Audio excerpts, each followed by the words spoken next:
And back now with the doctors. You've heard a lot about it, the Mediterranean diet. Dr. Samadi, what is it? How do we do it? And what should we eat? Eric, this is actually one of the most important segments that we're doing right now.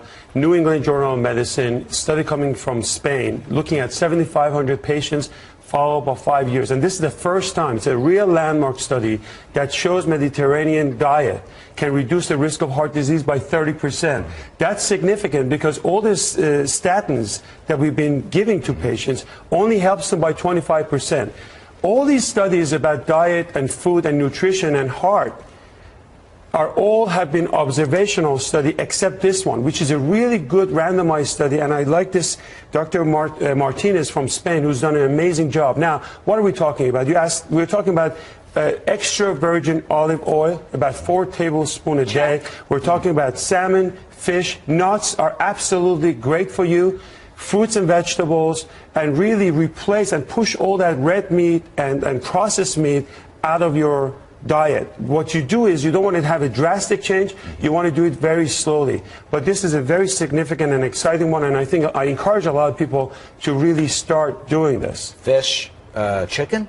Chicken and turkey? Is that so they part left of it? something out. You're in España and you're not drinking red wine? Red wine. A glass of red wine a day was part of this, I don't know if absolutely. they still drink sangria. Is that okay? Well, let me tell you about the study a little more. The study actually had 3 groups. In the first group, they took people, these are people that are in high risk of heart disease. They had high blood pressure, high cholesterol. Many of them were on statin drugs.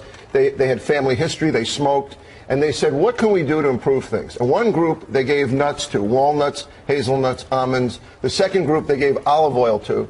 And the third group, they said, we want you on a low-fat diet. The problem with the third group, which is the control group, by the way, there is a problem with it, which is they didn't get exactly the low-fat diet they were supposed to get.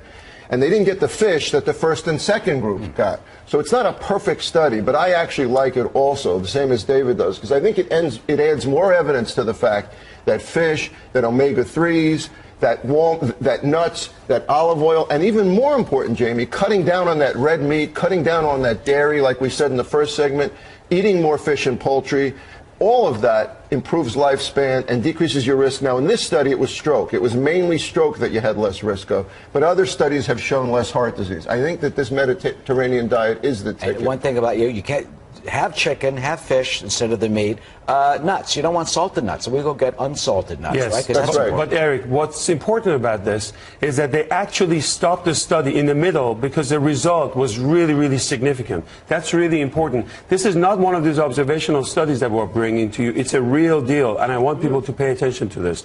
Start adding, not dipping the bread in the olive oil.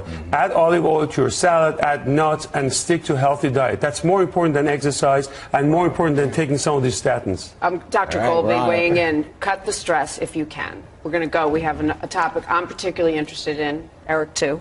But thank you both on that, the Mediterranean diet for you.